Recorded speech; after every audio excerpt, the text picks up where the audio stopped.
नमस्कार साथियों, मैं हूं विकास कुमार, आपका होस्ट एंड दोस्त। मैं लेकर आ गया हूं आपके लिए एक धमाकेदार सेशन जो कि आपका डेली करंट अफेयर्स का सेशन होता है।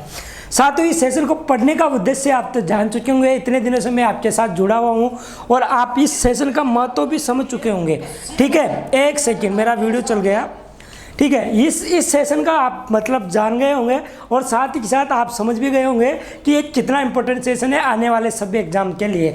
करंट अफेयर्स का मतलब होता है कि एक तरह से पूरा बुनियादी ढांचा लेकर स्टैटिक जीके और करंट अफेयर्स जो पढ़ने वाले हैं, ये आपका यूपीएससी से लेकर पटवार पुलिस तक सीमित रहने वाला है। ऐसा नहीं कि एग्जाम की दृष्टि से नॉर्मल होता है, वो सब्जेक्ट बहुत ज़्यादा इंपॉर्टेंट होते हैं। साथियों, अगर आप डेली के करंट अफेयर्स की एक क्लास लेते हो और उसको अच्छी तरह से नोट करते हो तो यूं मान लो आपके एक भी ट्यूशन आपका गलत होने का चांस नहीं रहता।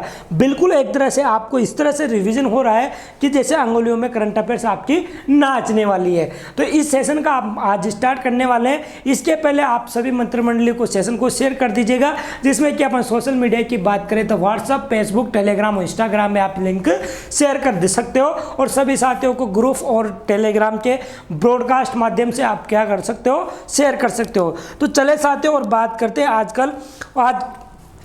के सेशन की। और आज के सेशन को पढ़ने से पहले मैं बताऊंगा आज की मोटिवेशन लाइन जो आपको बनाएगी एक तरह से ऊर्जावान और एक तरह से आत्मविश्वास आपके अंदर बढ़ देगी। तो करते हैं आज का सेशन स्टार्ट। तैयार हो? एक बार तैयार हो तो थम्स अप कर दो। हाँ सर, हम तैयार हैं। और सेशन को शेयर करके जो भी नहीं आए ना, जो भी मेरे साथी और मेरे बच्चे हैं, हमारे श्री जी क्लासेज के परिवार के जो बच्चे, उन सभी बच्चों को वापस बुला लो और बोल दो कि सेशन स्टार्ट हो चुका है। याद रखना, अपमान का बदला लड़ाई करके नहीं बल्कि सामने वाले व्यक्ति से ज़्यादा सफल होकर लिया जाता है। जो भी आपका अपमान करता है, कोई भी रिश्तेदार हो, पड़ोसी हो या कोई भी मित्र मंडली हो, महिला मंडली हो, कोई सी भी बात करते हैं, अगर वो आपका अपमान कर रहे हैं, आपको ताने दे रहे हैं, आपको बार बार आपसे लड़ते हैं कि तू असफल है, तू निकम्मा है, तू निठल्ला है, तो उनका जवाब उनसे लड़ाई करके मत दो। उनके साथ उनके सामने उनको गुस्से को मत झलकने दो, अपने गुस्से को, बल्कि उनसे ज़्यादा सफल हो जाओ और एक मुकाम ऐसा हासिल कर लो कि वही लोग आपकी तारीफ करने बैठ जाए और बोले कि मुझे तो पता था एक दिन ये सफल होकर जरूर दिखाएगा। और उन रिश्तेदार, उन पड़ोसियों के लिए तो ये चुनौती दे दो कि हम सक्सेस होने वाले हैं, और उनको तो बता दो कि हमको जब भी पता लगेगा जब आप सक्सेस हो गए, जब आप पद पे जाओगे, किसी पद या नौकरी को हासिल करोगे, तभी उनको पता लगेगा। नहीं तो जिंदगी भर वो आपको क्या देंगे, ताना देने की हिम्मत करते रहेंगे। चलते हैं साथियों, हम बात करते हैं आज के इस सेशन को। और सेशन रहने वाला है बहुत ही ज़्यादा इंपॉर्टेंट और बहुत ही ज़्यादा महत्वपूर्ण। पहले पर्सन की हम बात करते हैं साथियों, जो कि आने वाले एग्जाम जो है बहुत ही ज़्यादा इंपॉर्टेंट रहने वाला है। कुछ बच्चों की समस्या थी कि सर रेड पेन में दिखता नहीं है, तो हम बात करते हैं आज वाइट पेन का यूज करेंगे और वाइट पेन से हम लिखना स्टार्ट करेंगे। प्रबंधन विकास संस्थान द्वारा संकलित वार्षिक विश्व प्रतिस्पर्धात्मकता सूचकांक में भारत की रैंकिंग क्या है? तो प्रबंधन विकास संस्थान द्वारा संकलित वार्षिक विश्व प्रतिस्पर्धात्मक सूचकांक में भारत की रैंक क्या है? तो इंस्टीट्यूट मैनेजमेंट डेवलपमेंट द्वारा, क्या? इंस्टीट्यूट मैनेजमेंट डेवलपमेंट के द्वारा अभी हाल में रैंकिंग जारी की गई है और इसमें बताया कि विश्व प्रतिस्पर्धात्मक में भारत की जो सूचकांक है, इसमें भारत की रैंक कितनी आई है? तो साथियों, भारत की रैंक आई है 43। कितनी आई है? 43 रैंक इसमें भारत की आई है। अब ये सूचकांक कहाँ से जारी होता है? तो साथियों, ये सूचकांक जारी होता है स्विट्जरलैंड से। कहाँ से जारी होता है? स्विट्जरलैंड से ये सूचकांक जारी होता है। स्विट्जरलैंड के बारे में आप बहुत अच्छी तरह से जानते होंगे। स्विट्जरलैंड से ये सूचकांक जारी होता है और लुसान है स्विट्जरलैंड में। कहाँ पर? लुसान है स्विट्जरलैंड में इसकी ब्रांच है। लुसान है स्विट्जरलैंड में इसकी ब्रांच है और इसकी 2 ब्रांच है। एक तो लुसान है स्विट्जरलैंड में और दूसरी कहाँ है साथियों? सिंगापुर में। कहाँ पर है दूसरी ब्रांच? दूसरी ब्रांच है सिंगापुर ब्रांच। ये यहाँ से जारी होता है और इसमें अभी हाल में प्रतिस्पर्धात्मकता सूचकांक में भारत की रैंक 43 आई है। कितने में से आई है? तो ये आई है साथियों 64 में से। 64 देशों में से भारत की 43 रैंक आई है। और फर्स्ट नंबर में कौन आया है साथियों?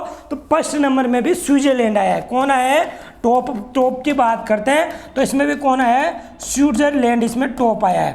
और स्विट्जरलैंड टॉप आने के साथ साथ भारत की रैंक 43 आई है 64 में से। किस में से, 464 में से ये आई है। अगर दूसरी हम बात करते हैं तो दूसरे में कौन है, पहले में स्विट्जरलैंड आ गया, दूसरे में कौन सा है, स्वीडन है, तीसरे में डेनमार्क है और चौथे में नीदरलैंड है। कौन है, दूसरे में स्वीडन है, तीसरे में डेनमार्क है। अभी मैं पूरी लिस्ट आपको बता दूंगा किस तरह से ये आती है। ये आपको 3 तथ्यात्मक जानकारी ध्यान रखनी है कि विश्व प्रतिस्पर्धात्मक जो सूचकांक है ये स्वीडन से निकलता है, लुसाने स्विट्जरलैंड और सिंगापुर में इसकी ब्रांच है। इसकी मात्र दो ब्रांच है, ठीक है। अगर इनके अलावा हम बात करते हैं साथियों तो इसमें भारत की रैंक 64 देश में से 43 रैंक आई है। और इसमें जो बात करते हैं स्वीडन की और किसकी, डेनमार्क की, ये दूसरे और तीसरे नंबर पर आए हैं। लेकर चलता हूं मैं आपको आगे, और आगे देखिए आप, तो ये देखिए अभी हाल में India maintains 43 rank on IMD Indian management, जिसकी हम बात करते हैं institute management development world competitiveness index में, और स्विट्जरलैंड टॉप कर गया है इसमें। अगर इसी रैंक की बात करते हैं तो ये कब से स्टार्ट हुई थी, ये स्टार्ट हुई थी साथियों 1989 से। कब स्टार्ट हुई थी, 1989 से ये स्टार्ट हुई थी ये वाली रैंक, जो कहाँ से दी जाती है, स्विट्जरलैंड से दी जाती है, जिसका नाम है वर्ल्ड कॉम्पिटिटिवनेस रैंकिंग। क्या नाम है, world competitive ranking, world competitiveness ranking इसका नाम है। आगे चलें, आगे चलते पूरे देशों की हम बात करते हैं, टॉप 10 देश इसमें कौन कौन से हैं। तो देख लो आप, the 64 Nations list was led by Switzerland, India returns 43 rank on IMD's world competitive index में, रैंक में इंडिया स्विट्जरलैंड टॉप में है। भारत में प्रबंधन विकास संस्थान, ये सारी चीज़ें मैंने बात बता दी आपको, वापस वही चीज़ रिपीट है। अगर इनकी बात करें तो ये रैंकिंग आपको ध्यान रखनी है। इसमें टॉप मोस्ट देश की बात करें तो फर्स्ट में स्विट्जरलैंड है, और स्विट्जरलैंड 100 में से 100 अंक प्राप्त करके फर्स्ट स्थान पर है। 100 में से 100 अंक प्राप्त करके क्या है, फर्स्ट स्थान में स्विट्जरलैंड है। अगर दूसरे नंबर की बात करते हैं तो कौन है, स्वीडन है। कौन है, स्वीडन दूसरे नंबर पे है, और डेनमार्क तीसरे नंबर पे है। डेनमार्क तीसरे नंबर पे है, नीदरलैंड चौथे नंबर पर है, सिंगापुर 5वें में, नॉर्वे, फिर हांगकांग, फिर ताइवान, फिर UAE और यूएस लास्ट में इधर है, ठीक है। इनकी रैंकिंग का स्कोर यहाँ पर दिया हुआ है कि इसको कितना रैंकिंग में स्कोर प्राप्त हुआ है, ठीक है। और भारत की बात करें तो भारत कौन से नंबर पर है, 43, इसमें भारत नंबर पर है। चलें आगे, और आगे बात करते हैं साथियों, आगे नेक्स्ट क्वेश्चन की हम बात करते हैं। ये पूरा आपको लिस्ट दी हुई है। 2020 में अगर बात करते तो स्विट्जरलैंड 3 नंबर पे था, क्या था, 3 नंबर पे था। और सिंगापुर क्या था, जो पहले नंबर पे था साथियों, सिंगापुर जो अब 5वें नंबर पे चला गया। पहले नंबर पे सिंगापुर था पिछले साल, अब 5 में चला गया। और जो बात करते हैं जो सिंगापुर स्विट्जरलैंड की 3 नंबर पे था, 1 में चला गया, ठीक है। और डेनमार्क दूसरे नंबर में था, जो एक स्थान खिसक कर तीसरे नंबर पे डेनमार्क चला गया। ये किसकी बात कर रहे हैं, विश्व प्रतिस्पर्धात्मकता सूचकांक की बात कर रहे थे, कॉम्पिटिटिव वर्ल्ड नेक्स्ट की बात करते हैं, ठीक है। आगे चलते हैं, बात करते हैं नेक्स्ट क्वेश्चन की। नेक्स्ट क्वेश्चन की हम बात करते हैं साथियों, तो ये IMD के बारे में पूरा दिया हुआ है, ठीक है। आगे बात करते हैं इस क्वेश्चन की, जो कि बहुत ही ज़्यादा इंपॉर्टेंट रहने वाला है, ठीक है। आगे बात करते हैं इसकी, देखो तो ये क्वेश्चन है हमारा क्वेश्चन नंबर 2। क्वेश्चन नंबर 2 की हम बात करते हैं global peace index, global peace index. ये क्या होता है साथियों, तो ये होता है विश्व शांति का जो सूचकांक होता है। विश्व में शांति कितना देश है, कितना शांत कौन सा देश है, इस बारे में ये सूचकांक निकलती है, ये इंडेक्स निकलता है विश्व शांति सूचकांक। विश्व शांति सूचकांक ग्लोबल पीस इंडेक्स का कौन सा संस्करण हुआ है, ये 15वां संस्करण हुआ है, 15वां संस्करण हुआ है। और इस 15वें संस्करण में भारत की रैंकिंग क्या है, किसकी रैंकिंग क्या है, भारत की रैंकिंग क्या है। तो साथियों भारत की रैंकिंग इसमें 135वीं, कितनी, 135वीं, कितने में से है, तो 135वीं रैंक जो है साथियों वो 163 देशों में से है। 163 देशों में से भारत की रैंक 135 है। भारत की रैंक कितनी है, 135 है। किस प्रकार का इंडेक्स है? शांति के आधार पर सूचकांक है। किसके आधार पर? शांति के आधार पर, वो वाली शांति नहीं, विश्व में शांति के आधार पर भारत का ये सूचकांक है, जिसमें भारत की रैंक 135वीं आई है। कौन सा संस्करण था? 15वां संस्करण था। भारत की रैंक 135 आई है। कहाँ से जारी की गई है? तो सिडनी से जारी की गई है। कहाँ से जारी की गई है? सिडनी से जारी की गई है। सिडनी से जारी की गई है। अगर साथियों मैं आगे आपसे क्वेश्चन पूछना चाहता हूँ तो इसमें मेरे को बता दो आप, पाकिस्तान की कितनी रैंक है? बताइए। पाकिस्तान की अगर बात करते हैं साथियों तो पाकिस्तान की इसमें रैंक है 150। कितनी है? 150 रैंक है। 163 में से पाकिस्तान की रैंक कितनी है? 150 है। अगर बात करते हैं सबसे टॉप में कौन आया, तो टॉप आया इसमें आइसलैंड। कौन आया? आइसलैंड इसमें टॉप आया है, जो कि क्या है? एक छोटा सा देश है, छोटा सा देश है। और ये छोटा सा देश होने के कारण ये क्या होगा, अगर किसी जगह, किसी घर में, किसी परिवार में कम सदस्य होंगे तो लड़ाइयाँ कम होगी ना। आप भी जानते हो, कम लोग बीमार होंगे, कम वहाँ पे एक दूसरे के बीच में जो तानातानी चलती रहती ना, वो भी कम होगी। इसी प्रकार इस छोटे से देश में क्या शांति निकालना है तो अपने भारत में निकालो कि कैसे शांत है। लेकिन जनसंख्या के आधार पर देखा जाए तो आइसलैंड इसमें टॉप किया है। और पाकिस्तान, नल्ला पाकिस्तान की 150वीं रैंक है, भारत की 135वीं रैंक है। 163 देशों में से एक रैंक निकाली गई है। और बात करते हैं सिडनी से जारी की गई है। अगर इसमें भूटान की बात करते हैं साथियों तो भूटान की रैंक आई है 22वें नंबर की। कितनी आई है? 22वें नंबर पर भूटान है। भूटान कौन सा है? भूटान भी छोटा सा देश है। तो 22वें नंबर पे भारत किसकी रैंक है? सॉरी, भूटान की रैंक कितनी है? 22वें नंबर पे भूटान की रैंक है। अगर अंतिम की बात करें तो याद है अफगानिस्तान। कौन है? अफगानिस्तान इसमें नंबर लास्ट पर है। अफगानिस्तान साथियों क्या है?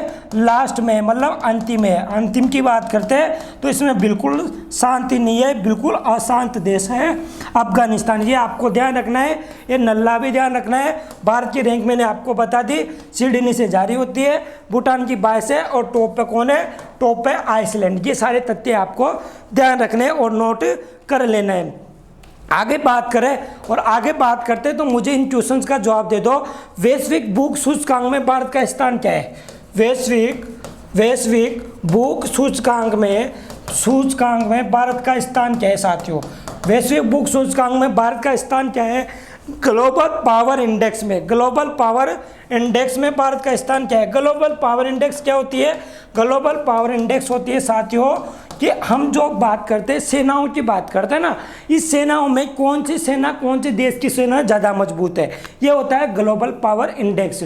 और इसमें भारत की रैंक कितनी है ये आपको बताना है। और सबसे ज़्यादा ये भी बताना है कि पहले नंबर पर कौन सी है। ठीक है, तो ग्लोबल पावर इंडेक्स में भारत की रैंक है 4थे नंबर पे। कौन से नंबर पे? 4थे नंबर पे। पहला कौन सा है? यूएस है। अमेरिका पहला है, दूसरा रूस है, तीसरा चाइना है और भारत कौन से नंबर पे है? 4थे नंबर पे भारत की सेना मजबूत है। तो सबसे ज़्यादा मजबूत सेना किसकी है? अमेरिका की, दूसरे नंबर में रूस की, तीसरे में चीन की और चौथे में भारत की। वैश्विक भूख सूचकांक में भारत की जो रैंक बताते हैं वो 94th रैंक है। कितनी रैंक है साथियों? 94th रैंक है। ठीक है, ये बात आपको समझ में आई होगी। इसके अलावा अगर बात करते हैं साथियों, आपको पता है एक फर्जी इंडेक्स जारी हुआ था। क्या जारी हुआ था? फर्जी इंडेक्स जारी हुआ था। फर्जी इंडेक्स कौन सा था? विश्व खुशहाली रिपोर्ट। याद है आपको? विश्व खुशहाली रिपोर्ट। और इस विश्व खुशहाली रिपोर्ट में भारत की रैंक बताओ कितनी दी गई है? भारत की रैंक दी गई है साथियों 139th रैंक। कितनी दी गई है? 139th रैंक दी गई है विश्व खुशहाली रिपोर्ट में। जबकि नल्ला पाकिस्तान कितने रैंक पे है? विश्व खुशहाली रिपोर्ट में नल्ला पाकिस्तान की बात करें तो 105वें नंबर पे है। आप बताइए, भारत से ज़्यादा तो पाकिस्तान कुछ नज़र आ रहा है। ऐसे भी कोई फर्जी रिपोर्ट निकालता है क्या? है ना? समझ में आ रहा है आपको? मज़ा आ रहा है तो एक बार कमेंट करके बता दो कि हाँ सर मज़ा आ रहा है। और सेशन को शेयर करना बिल्कुल ना भूले, सेशन को शेयर करना बिल्कुल ना भूले। एक सेकेंड, ठीक है। तो ये सारी चीज़ें आपको ध्यान रखनी है और बताना है कि विश्व खुशहाली रिपोर्ट में भारत का जो है रैंक 139 है, पाकिस्तान का 105 है, ग्लोबल पावर इंडेक्स में भारत की रैंक 4th है, वैश्विक भूख सूचकांक में 94 है और ग्लोबल पीस इंडेक्स में 135 है। ये सारे इंडेक्स आपको ध्यान रखना है। इंडेक्स में से कोई ना कोई क्वेश्चन आपसे एग्जाम में जरूर पूछा जाता है, ये आपको ध्यान रखना है। आगे चलते बात करते हैं नेक्स्ट क्वेश्चन की बात करते हैं। और अभी हाल में आपको पता है सस्टेनेबल डेवलपमेंट गोल भी आया था, SDG। सस्टेनेबल डेवलपमेंट में 17 गोल्स होते हैं। कितने गोल्स होते हैं? 17 गोल्स होते हैं। और इन 17 गोलों में से भारत की रैंक 117वीं आई है। सस्टेनेबल डेवलपमेंट गोल में भारत की रैंक 117 आई थी। पिछले साल कितनी थी? पिछले साल थी भारत की रैंक साथियों 115 रैंक। कितनी थी? 115 रैंक पिछले साल भारत की थी और इस साल आई है 117। अगर इसी में बात करें भारत में, तो भारत का केरल राज्य इसमें टॉप रहा है। भारत में सस्टेनेबल डेवलपमेंट गोल की तर्ज पर ही रैंक निकाली गई थी, जिसमें भारत का जो केरल है वो केरल राज्य क्या है? टॉप किया था। ये आपको ध्यान रखना है। सस्टेनेबल डेवलपमेंट गोल भी आपको याद रखना है। अगर चलते हैं बात करते हैं नेक्स्ट क्वेश्चन की, है ना।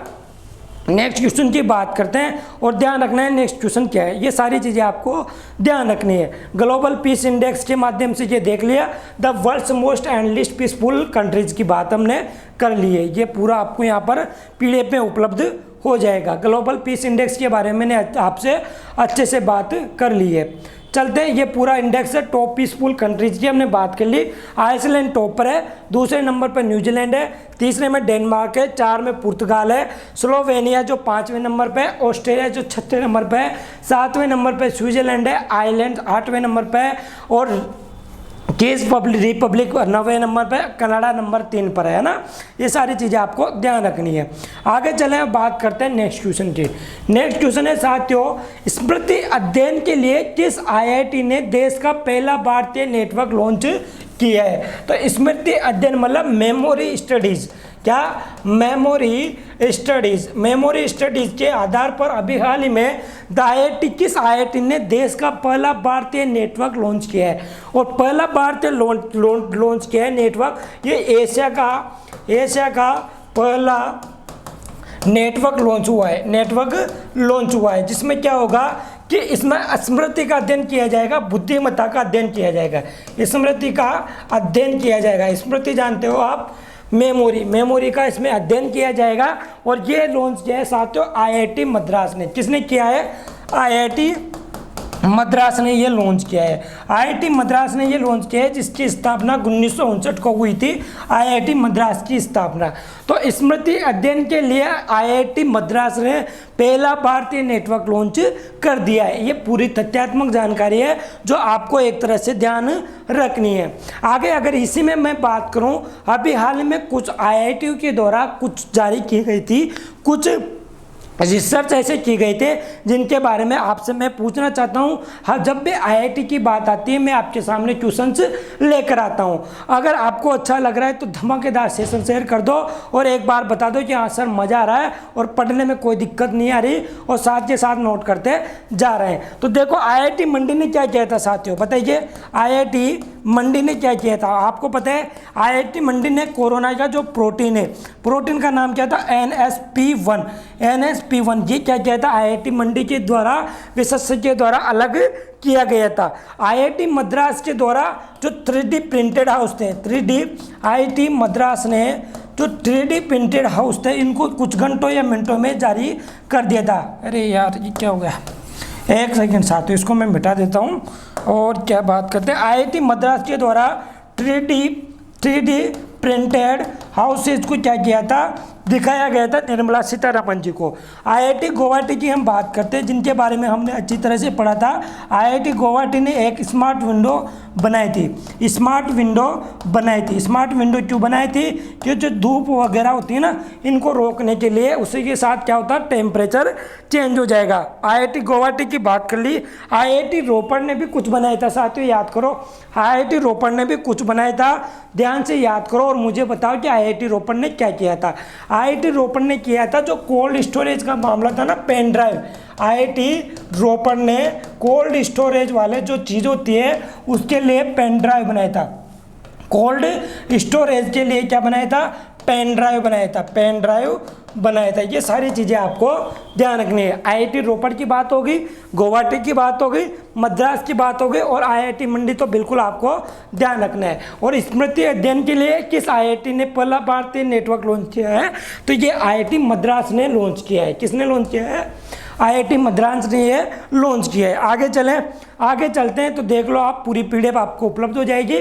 IIT Madras launches Indian network for memory studies, ये लॉन्च कर दिया है। पूरा इसमें डिटेल दी हुई है, PDF आप ले लिया करो और सारी चीज़ें आपको मिलती जाएगी। IIT मद्रास की 1959 को स्थापना हुई थी। चेयरमैन है पवन कुमार गोयनका और डायरेक्टर है भास्कर रामामूर्ति ये है। और IIT मद्रास कहाँ है? चेन्नई तमिलनाडु में स्थित है। भाई साहब इसको देखो, ये देखो किस किस के साथ ये होता है, मुझे जल्दी से आप कमेंट बॉक्स में बता दो किस किस के साथ ये सारी चीज़ें होती है, बताइए आप। घर वाले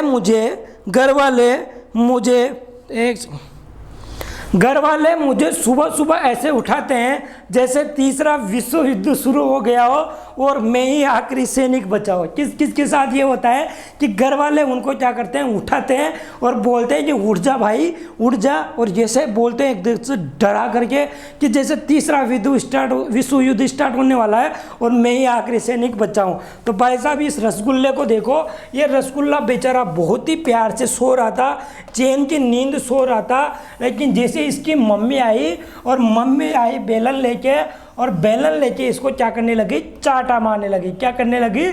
चाटा मारने लगी। और ये रसगुल्ला उठकर बोला कि मुझे ऐसे उठाया जाता है जैसे कि तीसरा विश्व युद्ध शुरू हो रहा है और मैं ये आखिरी सैनिक हूँ। देखो भाई साहब कैसे सो रहा है। इस क्लास में 2 मेरे बच्चे, एक तो नाम है विजय और एक विष्णु है, वो दोनों तो ऐसे आदमी है जो उसकी मम्मी भी ऐसी जगाती होगी। अगर जगाती है तो कमेंट बॉक्स में जल्दी से कमेंट करके बता दो कि अच्छा लग रहा है, तो कमेंट बॉक्स में बता दो कि हाँ अच्छा लग रहा है सर, मज़ा आ रहा है, पढ़ने में मज़ा आ रहा है। तो एक बार सेशन को धमाकेदार शेयर कर दो और मेरे साथ मज़े के साथ पढ़ते जाइए। रखो हौसला, वो मंजर भी आएगा, प्यासे के पास चलकर समुद्र भी आएगा, यूँ मायूस न होकर बैठ मंजिल के मुसाफिर, मंजिल भी मिलेगी, मिलने का मज़ा भी आएगा। तो मंजिल तभी मिलेगी जब हिम्मत करके आगे बढ़ेंगे। चलते हैं नेक्स्ट क्वेश्चन की बात करते हैं जो कि आने वाले एग्जाम के लिए इंपॉर्टेंट रहने वाला है। देखो ये क्यों इंपॉर्टेंट है? हाल ही में हेब्बल नागवाड़ा घाटी परियोजना चर्चा में। ये परियोजना किस राज्य में? बात करते हैं हेब्बल नागवाड़ा घाटी परियोजना। अब साथियों इसमें क्या होगा कि इसकी हम बात करते हैं ना, ये इसलिए परियोजना स्थित है, तो पहले बात करते हैं ये कर्नाटक में स्थित है। कहाँ स्थित है? कर्नाटक में स्थित है ये घाटी परियोजना। अब ये इम्पोर्टेंट इसलिए है कि हेब्बल नागवाड़ा घाटी परियोजना में एक सिंगानायकहल्ली झील बनाई जा रही है। क्या बनाई जा रही है? एक झील बनाई जा रही है। अब इस झील बनाने के कारण क्या होगा साथियों? अरे यार गलती क्यों होती है इसमें? एक झील बनाई जा रही है और इस झील को इसलिए बनाया जा रहा है कि कर्नाटक का जो बेंगलोर राजधानी है, इस बेंगलोर राजधानी में पानी की पर्याप्त मात्रा पहुंचाई जा सके। क्या एक झील बनाई जा रही है? उद्देश्य क्या है इस झील बनाने का? तो ये उद्देश्य साथियों बेंगलुरु में पानी पहुंचाया जा सके। बेंगलुरु में पानी की कमी को देखते हुए पानी पहुंचाने के लिए ये झील बनाई जा रही है। अब इस झील बनाने के कारण क्या होता है कि यहाँ पर इस नागवाड़ी परियोजना में क्या आ रहा है कि इसके बीच में लगभग 6386 या लगभग 6000 से अधिक पेड़, कितने पेड़?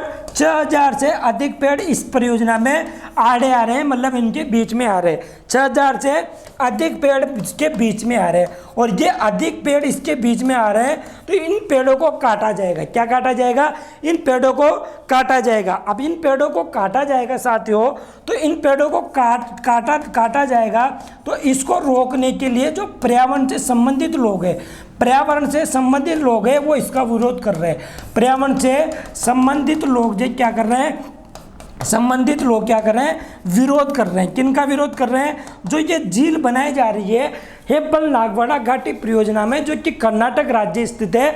उद्देश्य बेंगलुरु को पानी पहुंचाना है और इस परियोजना के बीच में 6000 से अधिक पेड़ आ रहे हैं। इसी के कारण वहाँ के जो पर्यावरण से संबंधित लोग हैं उन लोगों के कारण इसका विरोध किया जा रहा है कि इन पेड़ों को नहीं काटा जाए। याद है आपको उत्तराखंड के सुंदरलाल बहुगुणा, याद है जिनका निधन होगा, सुंदरलाल बहुगुणा जो कि चिपको आंदोलन से संबंधित थे, उन्होंने चिपको आंदोलन किया था पेड़ों को काटने से रोकने के लिए।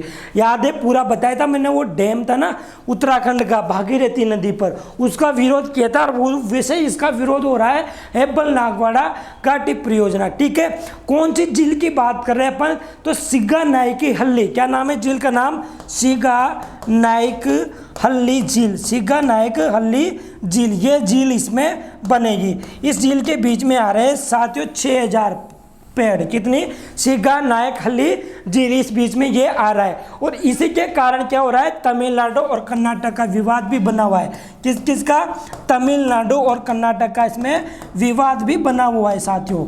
तो तमिलनाडु कर्नाटक विवाद बनने का कारण भी यही झील बनी हुई है। 6000 पेड़ काटे जाएंगे, इनको रोकने के लिए साथियों ये पर्यावरण से संबंधित लोग इसमें क्या कर रहे हैं, इसका विरोध कर रहे हैं। जिस परियोजना का नाम मैंने बता दिया हेब्बल नागवाड़ा घाटी परियोजना है। आगे मैं आपको फोटो बताता हूं, तो ये है कर्नाटक राज्य में, आप फोटो देखने की कोशिश करें। और इसमें देखो ये पूरा मैं आपको एक बार पढ़ के सुना देता हूं ताकि आपको भी पूरी डिटेल अच्छे से समझ में आ जाए। ठीक है, भागना नहीं है। राज्य वन विभाग ने हाल ही में एक अधिसूचना में सिंह नायक हल्ली झील एलहंका होबली को विकसित करने के लिए 6316 पेड़ों को काटने का प्रस्ताव दे दिया, क्योंकि इस परियोजना के रास्ते में आ रहे थे। मेन मुद्दा तो आपको ये वाली बात समझ में आई होगी। देखो, अगर आप इस सेशन को अच्छे से समझते हो और हर एक चीज़ को नोट करते हो, तो क्यों इंपॉर्टेंट है सेशन, क्यों ये क्वेश्चन इंपॉर्टेंट है, इन सभी चीज़ों की जानकारी आपको लेनी है। कुछ बातें ऐसी होती है कि बच्चे क्या होते हैं, भाग जाते हैं। अगर आपको ढंग से सीरियस होकर पढ़ना है तो बिल्कुल भागना नहीं है। ठीक है, सरकार ने कर्नाटक में हेब्बल नागवाड़ा घाटी परियोजना पारित की और इस परियोजना के तहत 6000 से अधिक पेड़ काट रहे हैं। लेकिन नागरिक और पर्यावरणविद कर्नाटक में लघु सिंचाई विभाग द्वारा इस परियोजना के तहत एक झील के निर्माण के लिए गए सिंगा नायकहल्ली में 6000 से अधिक पेड़ों को साफ करने के प्रस्ताव के खिलाफ लड़ रहे हैं। मैंने आपको ये सारी चीज़ें ढंग से समझा दी है ना। मैं पानी पी लेता हूँ, एक सेकेंड।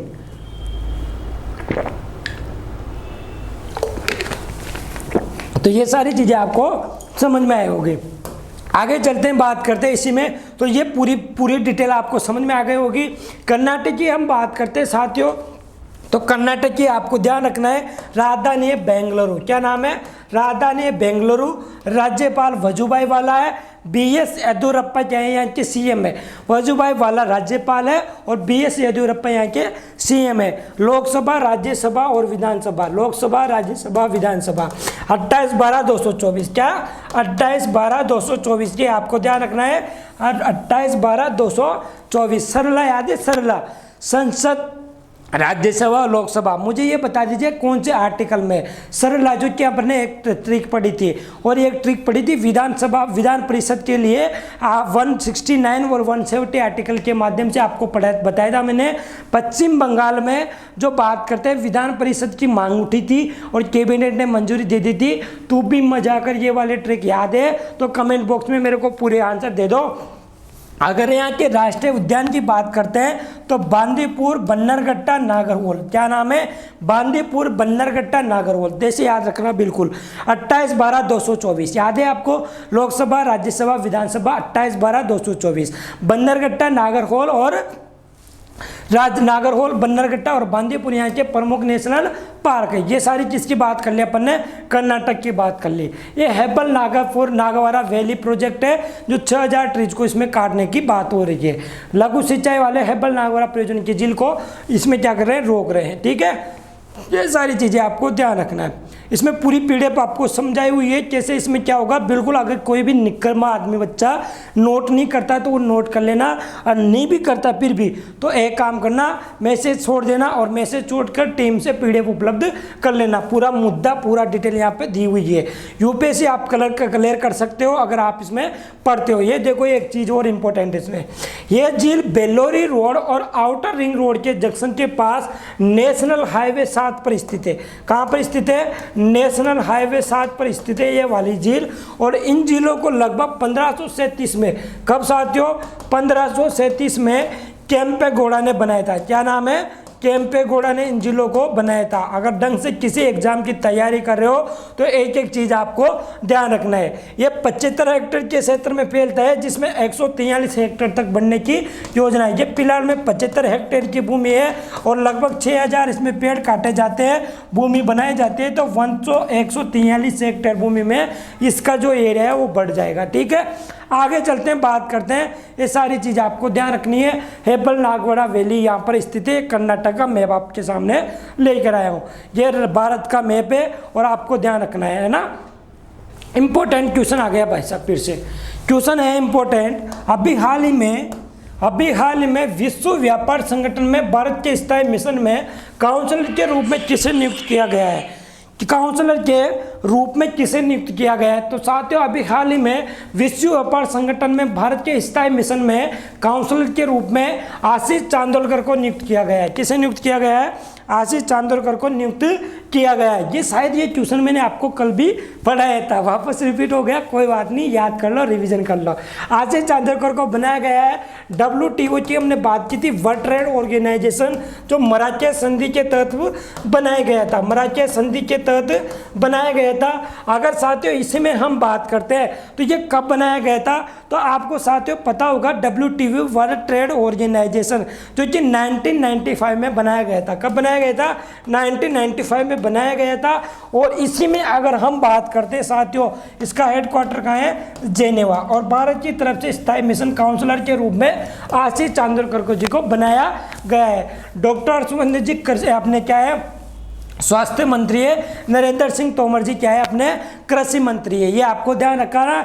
और इसके जो अध्यक्ष है वो नाइजीरिया की महिला अंकोजी हवेला है, नागोजी अंकोजा हवेला इवेला इसकी क्या है? महिला अध्यक्ष है। ये सारी चीज़ें मैंने आपको कल अच्छे से समझा दी थी। ठीक है, और इसमें नवीनतम सदस्य कौन है? नवीनतम सदस्य वो अफगानिस्तान इसका नवीनतम सदस्य है। कल अपन ने इसकी डिटेल में बात कर ली थी, ऐसा कोई मुद्दा इसमें नहीं है। ठीक है, आशीष चांदोलकर जी को, ये है आशीष चांदोलकर जी जिनको बनाया गया है। ठीक है, आगे चलते हैं और बात करते हैं। ये पूरा आप देख लिए। 1 जनवरी 1995 को इसकी स्थापना हुई थी, वर्ल्ड ट्रेड ऑर्गेनाइजेशन की। 164 मेंबर है इसमें। जेनेवा स्विट्जरलैंड में इसका हेडक्वार्टर है। और नागोजी ओंकाजा इवेला इसके क्या है? डायरेक्टर जनरल है, जो कि नाइजीरिया की महिला है। बात करते हैं 6 नंबर के क्वेश्चन की। देखो क्वेश्चन नंबर 6 बहुत ज़्यादा इंपॉर्टेंट है ना।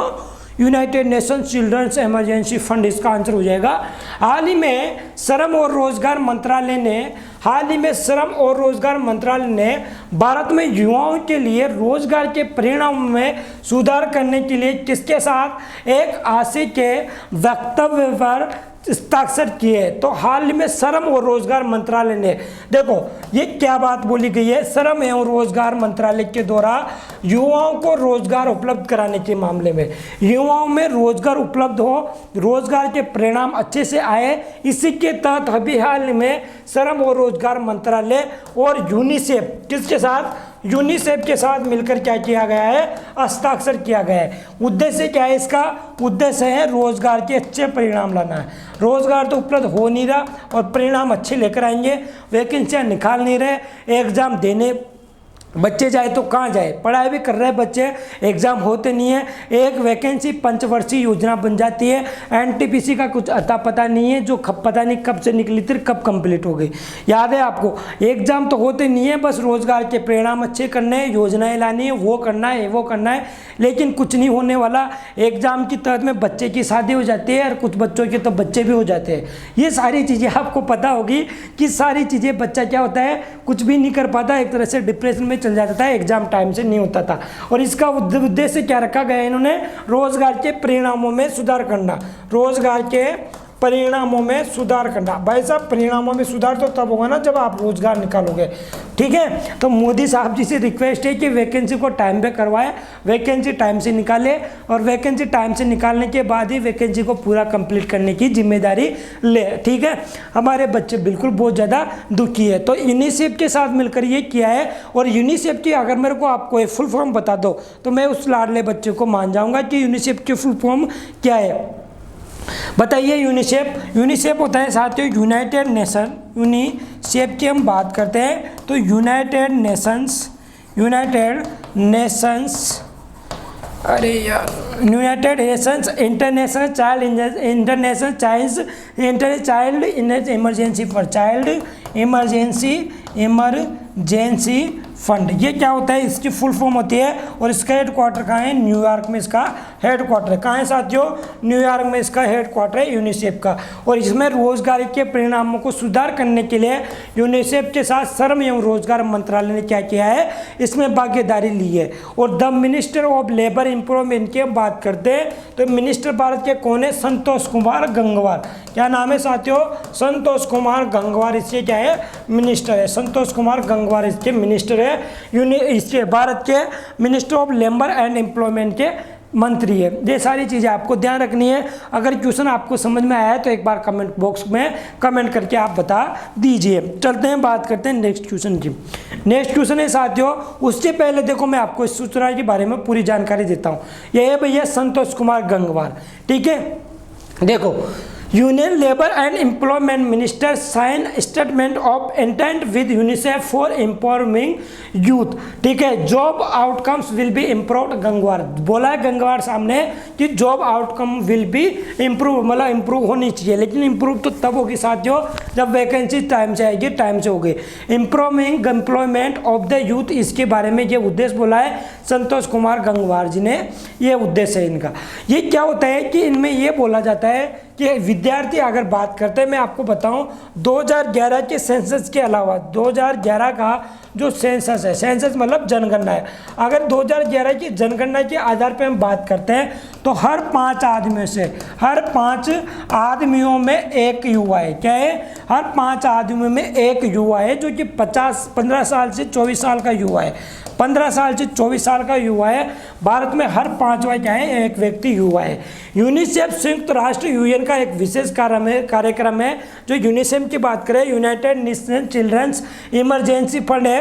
ये इमरजेंसी फंड है और इस इमरजेंसी फंड में क्या बोला जाता है कि बच्चों के स्वास्थ्य, पोषण, शिक्षा और सामान्य कल्याण में सुधार के लिए राष्ट्रीय प्रयासों को सहायता देने के लिए ये समर्पित है। और इसकी बात करते हैं the state of the children, world children, ये यूनिसेफ की प्रमुख रिपोर्ट है। ये आपको ध्यान रखना है, यूनिसेफ का मुख्यालय न्यूयॉर्क में है। आगे चलते हैं, ये कमजोर आबादी पर ध्यान केंद्रित करने के साथ भारत और किशोरों के युवाओं के लिए रोजगार और कौशल चुनौतियों से निपटने के लिए समाधान करेगा। ये भाई साहब इनके द्वारा बोला गया है। और इसकी हम बात करते हैं 1946 में ये आया था, एक्टिव हुआ था 1946 में, ठीक है। ये United Nations international children's emergency fund है, न्यूयॉर्क सिटी में इसका हेडक्वार्टर है। और हेनरिएटा इसकी क्या है, हेड है, हेनरिएटा इसकी हेड है। आप मुझे बता दो यूएन जिसका मुख्यालय कहाँ है, और 24 अक्टूबर 1945 को इसकी स्थापना हुई थी यूएन की, यूनाइटेड नेशन जनरल असेंबली की। आगे चले, बात करते हैं नेक्स्ट क्वेश्चन की। भाई साहब बहुत गजब क्वेश्चन है, इस गजब क्वेश्चन की हम बात करेंगे बिल्कुल डिटेल से। अगर इस क्वेश्चन को आपने जान लिया तो ये मान लो मजा आ जाएगा इस क्वेश्चन का। बात करेंगे इस क्वेश्चन की डिटेल में, कॉपी पेन में नोट नहीं कर रहे हो तो नोट करते जाओ और नोट करने के साथ मजा लेते जाओ। कौन सा भारतीय मूल का न्यायाधीश कनाडा के सर्वोच्च न्यायालय में नामित होने वाला पहला व्यक्ति बन गए? भाई साहब भारत के न्यायालय में छोड़कर कनाडा के न्यायालय में मुख्य न्यायाधीश बन गए और इनका नाम है साथियों न्यायमूर्ति मोहम्मद जमाल। क्या नाम है? न्यायमूर्ति मोहम्मद जमाल। अब भाई साहब ये मोहम्मद जमाल क्या है कि इनका परिवार तो भारत का है। क्या है इनका परिवार? भारत का है। और इनका जन्म देखो ये कहाँ से कहाँ चले गए, परिवार तो है भारत का, ठीक है। इनका जन्म हुआ केन्या में। कहाँ हुआ? जन्म हुआ इनका केन्या में। और अब बात करते हैं साथियों, ये न्यायमूर्ति जज बने कहाँ के? तो ये न्यायमूर्ति जज बने कनाडा के। कनाडा की राजधानी ओटावा। क्या है? ओटावा इसकी राजधानी है कनाडा की। क्या है? अरे भाई साहब ओटावा इसकी राजधानी है। परिवार भारत का, जन्म केन्या में, और न्यायाधीश कहाँ बने हैं? मोहम्मद जमाल जी कनाडा के, ओटावा राजधानी है। ये आपको ध्यान रखना है। ये पहले अश्वेत क्या है? पहले अश्वेत क्या बने, न्यायमूर्ति जज बने, न्यायमूर्ति जज बने महमूद जमाल, जो पहले अश्वेत है, क्या है, पहले अश्वेत है, कहाँ के बने, कनाडा में ये बने। अब मुझे बता दो कनाडा के बारे में थोड़ी सी इंफॉर्मेशन में जान लूँ तो कनाडा के बारे में अगर बात करते साथियों, तो भारत की सबसे ज़्यादा तटीय सीमा कहाँ पर है, गुजरात में। भारत की सबसे बड़ी तटीय सीमा तो गुजरात में है, लेकिन कनाडा जो विश्व की सबसे बड़ी तटीय सीमा रखता है, विश्व की सबसे बड़ी तटीय सीमा रखता है। ये क्वेश्चन आपसे पूछा जा सकता है कि विश्व में सबसे बड़ी तटीय सीमा किसकी है, तो साथियों वो किसकी है, कनाडा की। और अगर बात करते हैं कनाडा और अमेरिका के बीच, कनाडा वो अमेरिका के बीच कितने डिग्री अक्षांश का, कनाडा और अमेरिका के बीच 49 डिग्री अक्षांश रेखा है, 49 डिग्री अक्षांश रेखा है। ये आपको बिल्कुल ध्यान रखना है, बिल्कुल इंपॉर्टेंट चीज़ें मैं आपको बता रहा हूँ। कनाडा विश्व की सबसे बड़ी तटीय सीमा है और बात करते हैं कनाडा और अमेरिका के बीच में 49 डिग्री अक्षांश रेखा है। अगर यहाँ की हम बात करते हैं तो कनाडा में एक मुख्य झील है, उस मुख्य झील का नाम आप बता दो। मुख्य झील है साथियों अतावस्का, नाम क्या है, अतावस्का, अतावस्का यहाँ की मुख्य झील है कनाडा की, क्या है, अतावस्का झील। ये बिल्कुल इंपॉर्टेंट ध्यान रखना है, बिल्कुल यूपीएससी आरएस रेलवे वाले बच्चे तो भूलना नहीं है। एसएससी में बहुत इंपॉर्टेंट क्वेश्चन है कि डिटेल आपसे पूछी जा सकती है। किसकी बात कर रहे हैं अपन, कनाडा की। तो मुख्य झील क्या है, अतावस्का झील है। कनाडा व अमेरिका के बीच में 49 डिग्री रेखा है। कनाडा विश्व की सबसे बड़ी तटीय सीमा लगाता है। भारत में गुजरात लगाता है। परिवार जो भारत का था, जन्म केन्या में हुआ, कनाडा में क्या बन गए, ये न्यायमूर्ति बन गए। अगर भारत की बात करते हैं साथियों, तो भारत में इसको लिख लिया आपने, लिख लिया तो मैं मिटा देता हूँ। अगर आप भारत की बात करते हैं साथियों, तो भारत में उच्चतम न्यायालय की संख्या कितनी है, भारत में उच्चतम न्यायालय की संख्या की है, भारत में उच्चतम न्यायालय की संख्या की हम बात करते हैं साथियों, तो पहले तो कितनी थी, पहले थी 24, क्या थी, 24 थी, 24 थी, यहाँ पर ध्यान दे लेना। अब कितनी हो गई, वर्तमान में 25 हो गई। न्यू कौन सा बन गया, तो 24 + 1, 24 + 1 अमरावती, क्या, अमरावती उच्च न्यायालय बन गया। क्या बन गया, अमरावती उच्च न्यायालय बन गया। अमरावती उच्च न्यायालय कहाँ का है, आंध्र प्रदेश का है, कहाँ का है, आंध्र प्रदेश का है। और अमरावती उच्च न्यायालय बन गया एक, और 24 और 1 कितने हो गए, 25 हो गए। तो वर्तमान में भारत में उच्चतम न्यायालय कितने, 25 है, ठीक है। भारत की पहली न्यायाधीश की हम बात करते हैं, किसकी, भारत की पहली न्यायाधीश की हम बात करते हैं, तो भारत की पहले न्यायाधीश कौन थी साथियों, वो थी फातिमा बीवी, याद है आपको, फातिमा बीवी, फातिमा बीवी भारत की पहली क्या थी, फातिमा बीवी क्या थी, भारत की न्यायाधीश थी, ठीक है। मुख्य न्यायाधीश एक भी नहीं है महिला ना। अगर हम बात करते हैं इसमें, तो भारत के वर्तमान मुख्य न्यायाधीश कौन है, वर्तमान मुख्य न्यायाधीश की हम बात करते हैं साथियों, तो वर्तमान मुख्य न्यायाधीश है अपने 48 नंबर के एन.वी. रमन्ना। क्या नाम है, एन.वी. रमन्ना। प्रथम भारत के 48 नंबर के मुख्य न्यायाधीश है एन.वी. रमन्ना। तो ये सारी चीज़ें आपको समझ में आ रही होगी। अगर आपको अच्छे से समझ में आ रही है तो एक बार कमेंट करके बता दीजिए कि हाँ सर मज़ा आ रहा है और पढ़ने में समझ में आ रही है। तो उम्मीद करता हूँ सेशन आपको समझ में आ रहा होगा। और जो भी साथी अगर समझ में आ रहा है तो इस सेशन को शेयर कर दीजिए एक बार, धमाकेदार सेशन को शेयर कर दीजिए। इसके बाद चलते हैं, हम आगे चलते हैं। इसका आंसर क्या हो जाएगा, तो इसका आंसर हो जाएगा साथियों एन.वी.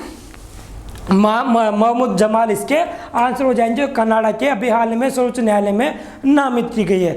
कनाडा के जो प्रधानमंत्री कौन है, तो कनाडा के प्रधानमंत्री कौन है साथियों, तो जस्टिन ट्रूडो। क्या नाम है, जस्टिन ट्रूडो क्या है, कनाडा के प्रधानमंत्री है, इनके द्वारा इनको नामित किया गया है। तो प्रधानमंत्री का नाम याद रखना है, Justin Trudeau. India is origin justice become first person of colour to be nominated to Supreme Court of Canada. ये सारी चीज़ें आपको ध्यान रखनी है ना। इनकी फैमिली कनाडा में कब मूव हुई थी, 1981 में इनकी फैमिली कनाडा में चली गई थी। ओके चलो नेक्स्ट क्वेश्चन की हम बात करते हैं। मज़ा आ रहा है, मज़ा आ रहा है तो कमेंट बॉक्स में करके बता दीजिए हाँ कि मज़ा आ रहा है, और सेशन को जरूर शेयर कर दो। चलते हैं बात करते हैं नेक्स्ट क्वेश्चन की, है ना। बात करते हैं नेक्स्ट क्वेश्चन की। स्वच्छ और सस्ती ऊर्जा तक पहुंच को आगे बढ़ाने के लिए, भाई साहब स्वच्छ और सस्ती ऊर्जा को आगे बढ़ाने के लिए किस भारतीय ने 10 SDG pioneers, SDG sustainable development goals, Pioneer से 2021 में 1 के रूप में स्थान मिला है। तो साथियों अभी हाल ही में जो स्वच्छ और सस्ती ऊर्जा तक पहुंच को आगे बढ़ाना इनका उद्देश्य है। और किस भारतीय को इस 10 एसडीजी पायनियर 2021 में 1 के रूप में स्थान मिला है? तो मिला है सुमंत सिन्हा को। किन्हें मिला है साथियों? सुमंत सिन्हा को इसमें जगह मिली है। सुमंत सिन्हा को इसमें जगह मिली है। 10 एसडीजी जो बात करते हैं उद्देश्य स्वच्छ और सस्ती ऊर्जा को, स्वच्छ और सस्ती ऊर्जा को क्या करना है? आगे बढ़ाना है। स्वच्छ और सस्ती ऊर्जा को आगे बढ़ाना मतलब प्रॉपर रूप में क्या करना? ऊर्जा का विकास करना, ऊर्जा के बारे में अच्छे से जानकारी उपलब्ध करके स्वच्छ और सस्ती ऊर्जा उपलब्ध कराना। ठीक है, ये कब से शुरू हुई थी? तो ये हुई थी 2016 से। किस में आती है? ये आती है साथियों एसडीजी सस्टेनेबल डेवलपमेंट 7 में आती है। और ये 2016 से स्टार्ट हुई है और इसका टारगेट है 2030 तक। कितना? ये स्टार्ट हुई है 2016 से और टारगेट है 2030 तक स्वच्छ और सस्ती ऊर्जा उपलब्ध कराना। और सुमंत जो सिन्हा है इनको इसके लिए अभी हाल ही में एसडीजी पायनियर्स के रूप में जगह मिल गई है, इनको चुना गया है। और इसके हेडक्वार्टर की बात करते हैं तो इसमें देखो इसका हेडक्वार्टर है साथियों। तो इसका हेडक्वार्टर कहाँ पर है? हरियाणा में। क्या है? इसका हेडक्वार्टर कहाँ है? हरियाणा में है ना। इसका हेडक्वार्टर कहाँ है? हरियाणा में इसका हेडक्वार्टर। ये आपको ध्यान रखना है। ठीक है, किसकी बात कर रहे हैं? रिन्यूएबल एनर्जी की। रिन्यूएबल एनर्जी का हेडक्वार्टर कहाँ है? हरियाणा में। और इसका जो बात करते हैं क्लीन एंड अफोर्डेबल एनर्जी। क्या? क्लीन एंड अफोर्डेबल एनर्जी इसका उद्देश्य है स्वच्छ एवं सस्ती ऊर्जा उपलब्ध कराना, जिसका टारगेट रखा हुआ है 2030। और इसका जो टारगेट की बात कर ले अपन ने 2030 टारगेट है। और इसके चेयरमैन बना गए सुमंत सिन्हा। सुमंत सिन्हा इसके चेयरमैन है जो इसमें चुना गए हैं। देखो आप एक second. Renew power CMD Sumant Sinha recognised as SDG pioneers by UNGC। UNGC का मतलब क्या होता है? United Nations global compact. क्या होता है? United Nations global compact. इसके द्वारा इनको चुना गया है। ठीक है, 2021 में चुना गया है। ये है सुमंत सिन्हा जो चेयरमैन एंड मैनेजिंग डायरेक्टर है new power private limited company के। और हरियाणा में इसका हेडक्वार्टर है। ये 2016 से शुरू हुआ था, एजेंडा है 2030 तक इसको बनाना। ठीक है, और सस्टेनेबल डेवलपमेंट गोल 7 की बात करते हैं तो क्लीन एंड अफोर्डेबल एनर्जी इसके अंतर्गत आती है। 17 गोल्स होते हैं जो इसकी हमने बात की थी। गरीबी, भूखमरी, क्वालिटी एजुकेशन, लेजिंग समानता। मैंने आपको top 5 global SDG development goals बताए थे। 117 भारत की रैंक थी, केरल इसमें टॉप कर गया था। ये सारी चीज़ें आपको ध्यान रखनी है। रिन्यूएबल पावर की बात करते हैं तो 2011 में इसकी खोज हुई थी। सुमंत सिन्हा फाउंडर थे। हेडक्वार्टर गुड़गांव हरियाणा में है। और अभी हाल ही में सुमंत सिन्हा ही चेयरमैन और CEO है। चलते हैं बात करते हैं नेक्स्ट क्वेश्चन की जो कि बहुत ही ज़्यादा इंपॉर्टेंट है साथियों। क्या है? बहुत ही ज़्यादा इंपॉर्टेंट है। और ये इंपॉर्टेंट इसलिए है कि इसमें क्या होता है कि वैदिक शिक्षा और संस्कार को आगे रखा गया है। संस्कृत शास्त्रों और वेदों को ज्ञान। क्या? संस्कृत शास्त्रों और वेदों को ज्ञान को पुनर्जीवित करने के लिए कौन सी सरकार जल्दी एक वैदिक शिक्षा और संस्कार बोर्ड की स्थापना करेगी? तो साथियों ये करेगी वैदिक शिक्षा और संस्कार बोर्ड की स्थापना राजस्थान। हमारा राजस्थान भाई साहब, राजस्थान तो कमाल कर दिया है ना, मौज कर दी भाई साहब, मौज कर दी है ना। अशोक गहलोत जी ने मौज कर दी। और मौज इस प्रकार से कर दी कि बात करते हैं संस्कृत शास्त्रों और वेदों को ज्ञान को पुनर्जीवित मतलब वापस से इनको लाया जाएगा। बच्चों का रुझान, परिवार का रुझान, लोगों का रुझान सोशल मीडिया में चला गया। वैदिक शिक्षा और संस्कार को भूल चुके हैं। इन्हीं को वापस पुनर्जीवित करने के लिए क्या किया जाएगा? वैदिक शिक्षा और शास्त्रों को वापस से पढ़ाया जाएगा और इस बोर्ड की स्थापना की जाएगी। राजस्थान ने ये बोला है। अब इसका उद्देश्य क्या है? तो इसका उद्देश्य है योग विज्ञान का संबंध बनवाना। क्या? योग व विज्ञान के बारे में जागरूकता लाना। योग विज्ञान जो होता है इसके बारे में जागरूकता लाना। जागरूकता लाना किस प्रकार लाएंगे? किताबी माध्यम से लाएंगे, सिखाएंगे, एक बोर्ड बनाएंगे, उसी के माध्यम से ये लाएंगे। ठीक है, अगर हम बात करते हैं वैदिक संस्कार, जो बात करते हैं वैदिक संस्कार थे इनके बारे में परिचित कराना। वैदिक संस्कार से परिचित करवाना, ये इनका परिचित करवाना। इनका ये उद्देश्य है। अगर देखो साथियों, इसमें अगर बात करते हैं तो राजस्थान ने ये सारी चीज़ें बता दी, लेकिन कुछ इंपॉर्टेंट बातें जो उस टाइम पे चलती थी, आपको पता है रामायण व महाभारत, रामायण और महाभारत की हम बात करते हैं तो रामायण महाभारत बहुत ज़्यादा इंपॉर्टेंट रोल लगता है लोगों में संस्कार, वैदिक सभ्यता और वेदों के बारे में बताने के लिए। ऋग्वेद, अथर्ववेद, यजुर्वेद और सामवेद, 4 वेद है अपने। याद है आपको ऋग्वेद में किस गायत्री मंत्र कौन से है? तो ऋग्वेद में है गायत्री मंत्र। गायत्री मंत्र का उल्लेख किस में है? ये भी आपको ध्यान रखना है कि गायत्री मंत्र का उल्लेख किस में है साथियों? तो ये है साथियों ऋग्वेद में। किसमें? ऋग्वेद में गायत्री मंत्र का उल्लेख है। प्रमुख अगर बात करते हैं अपन तो वैदिक शिक्षा जो बात करते हैं, वेदों की ओर लौटो, याद है आपको? वेदों की ओर लौटो, ये किसने बोला था?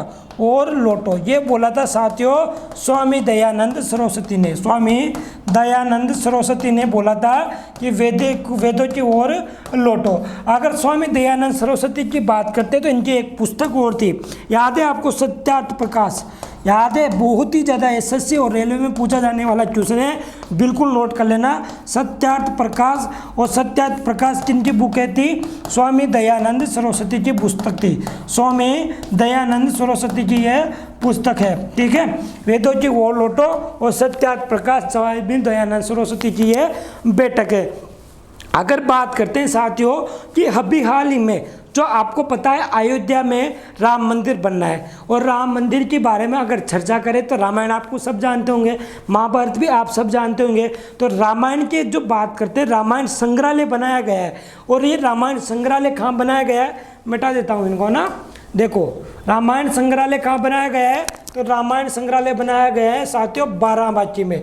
रामायण संग्रहालय बाराबांकी यूपी में बनाया गया है। और बाराबांकी यूपी में रामायण संग्रहालय बनेगा। रामायण और महाभारत के बारे में एक देश है जो किताबों में पढ़ाएगा। याद करो कौन सा देश है? रामायण और महाभारत को अपने पाठ्यक्रम में जोड़ेगा। रामायण व महाभारत को कौन जोड़ेगा? तो महाभारत को पाठ्यक्रम में जोड़ेगा साथियों, वो है सऊदी अरब, पाठ्यक्रम में जोड़ेगा। ऐसा नहीं कि पाकिस्तान जोड़ रहा है, अरे भाई साहब नल्ला तो नल्ला ही है ना। पाठ्यक्रम में कौन जोड़ेगा? तो ये जोड़ेगा साथियों सऊदी अरब। कौन जोड़ेगा? सऊदी अरब, जो कि अपने पाठ्यक्रम में जोड़ेगा रामायण और महाभारत को। याद है आपको, है ना? तो ये सारी चीज़ें आपको ध्यान रखनी है। सत्यमेव जयते की याद करते हैं। सत्यमेव जयते भी बहुत इंपॉर्टेंट है, जो मुंडक उपनिषद में आता है। सत्यमेव जयते ये भी एग्जाम में पूछा जाता है, एसएससी और रेलवे में पूछा जाता है। सत्यमेव जयते का उल्लेख कहाँ पर है? तो मुंडकोपनिषद में इसका उल्लेख मिलता है। और मुंडकोपनिषद की हम बात करते हैं। और ये रामायण महाभारत को पाठ्यक्रम सऊदी अरब में, रामायण संग्रहालय बाराबांकी यूपी में। और इसके अलावा एक बात और बता दूं मैं आपको, तो रामायण की बात की बल्ली, महाभारत की बात कर ली, राजस्थान की हम बात कर लेते हैं। राजस्थान के बारे में चलते हैं, तो आगे मैं बताता हूँ आपको राजस्थान के बारे में। वैसे आपको सबको पता होगा, और राजस्थान की राजधानी जयपुर है। क्या है? राजधानी जयपुर है। राज्यपाल कलराज मिश्र है। मुख्यमंत्री अशोक गहलोत है। लोकसभा सीटें 25 है। लोकसभा सीटें 25, राज्यसभा 10 और विधानसभा 200। यहाँ की हम बात करते हैं तो राष्ट्रीय उद्यान सरिस्का केवलादेव मुकुंदरा हिल्स ये प्रमुख राष्ट्रीय उद्यान है, ठीक है। अगर यहाँ पे बात करते हैं घर घर औषधि योजना, याद है आपको? घर घर औषधि योजना कहाँ की है? राजस्थान की है। अगर इसी में बात करते साथियों चिरंजीवी योजना ये कहाँ की है? राजस्थान की है। अगर इसी में हम बात करते हैं, आपको अभी हाल ही में याद है किसान मित्र योजना, जो कि 1000 रुपये लाइट का बिल, किसान मित्र योजना, ये भी कहाँ की है? राजस्थान की है। प्रमुख 3 योजनाएं जो कि वर्तमान में आपको ध्यान रखनी है, वे राजस्थान से संबंधित है। घर घर औषधि योजना, चिरंजीवी योजना, और तीसरी बात करते हैं किसान मित्र योजना, ठीक है। और राजस्थान के बारे में ये पूरी चीज़ें आपको तथ्यात्मक जानकारी है जो आपको ध्यान रखनी है। राजस्थान टू सेट अप वैदिक एजुकेशन एंड संस्कार बोर्ड स्कूल, 4-5 मंथ में ये बना दिया जाएगा। 4-5 मंथ में इन्होंने बोला है कि हम इस बोर्ड का गठन कर देंगे। ये प्रमुख जो बात करते हैं भाई साहब, इनके बारे में आप जानते होंगे। और ये भाई साहब है राजस्थान के सीएम अशोक गहलोत जी, है ना। ये जयपुर से इन्होंने बोला था। ये डॉक्टर सुभाष गर्ग है, संस्कृत एजुकेशन डिपार्टमेंट इनके हाथ में है, सुभाष गर्ग जी के। और आपको पता है सुभाष गर्ग क्या है, तो ये इनके हाथ में एजुकेशन डिपार्टमेंट की हम बात करते हैं, ये वेदांत के बारे में बताएंगे, ये पूरा इसमें दिया हुआ है और सुभाष गर्ग ने पूरा उल्लेख करके रिपोर्ट के बारे में बता दी है। ये रहा भारत में राजस्थान का मैप। अरे राजस्थान की ये बात हो गई भाई साहब, कभी तो छोटा होता है कभी बड़ा होता है। ठीक है, नेक्स्ट क्वेश्चन की बात करते हैं। नेक्स्ट क्वेश्चन है साथियों हमारा आज का 10वें नंबर का, जो कि आज का लास्ट क्वेश्चन है। भागना नहीं है, पढ़ना है, और पढ़ने में मजा आ रहा है तो बता देना है कमेंट बॉक्स में कमेंट करके। ठीक है, चलते हैं नेक्स्ट क्वेश्चन और लास्ट क्वेश्चन की बात करते हैं। LIC card life insurance company LIC card services ने किस बैंक के सहयोग से एक संपर्क रहित उपहार कार्ड सगुन, क्या कार्ड का नाम क्या है, सगुन, वो वाला नहीं दहेज में दिया जाने वाला सगुन, शादी में दिया जाने वाला, आज शादी वगैरह आजकल शादी वगैरह ज़्यादा ही चल रही है तो सगुन कार्ड नहीं है। इस सगुन कार्ड क्या है, एक तरह से ATM कार्ड की तरह है। क्या है साथियों, मैं तो ATM कार्ड भूल गया, नहीं तो आपको बताता ना। तो ATM कार्ड की तरह है सगुन, और ये संपर्क रहित कार्ड है। अभी हाल ही में LIC जिसकी पार्टनरशिप IDBI बैंक के साथ, IDBI बैंक के साथ इसने ये शुरू किया है, और IDBI के बैंक के साथ मिलकर सगुन कार्ड, जो कि एक तरह से ATM कार्ड होगा, एक तरह से ATM कार्ड ही होगा, और जो कि सगुन नाम से जाना जाएगा, इस संपर्क रहित कार्ड होगा। और LIC ने IDBI के साथ मिलकर ये उपहार शुरू किया है। किसके साथ, IDBI के साथ मिलकर ये शुरू किया है। तो देखिए आपको मैं बता दूं, एक देखिए ये रहा, इस तरह से ये कार्ड होगा, ये रुपए प्रीफेड कार्ड है, ये आपका सगुन कार्ड हो जाएगा।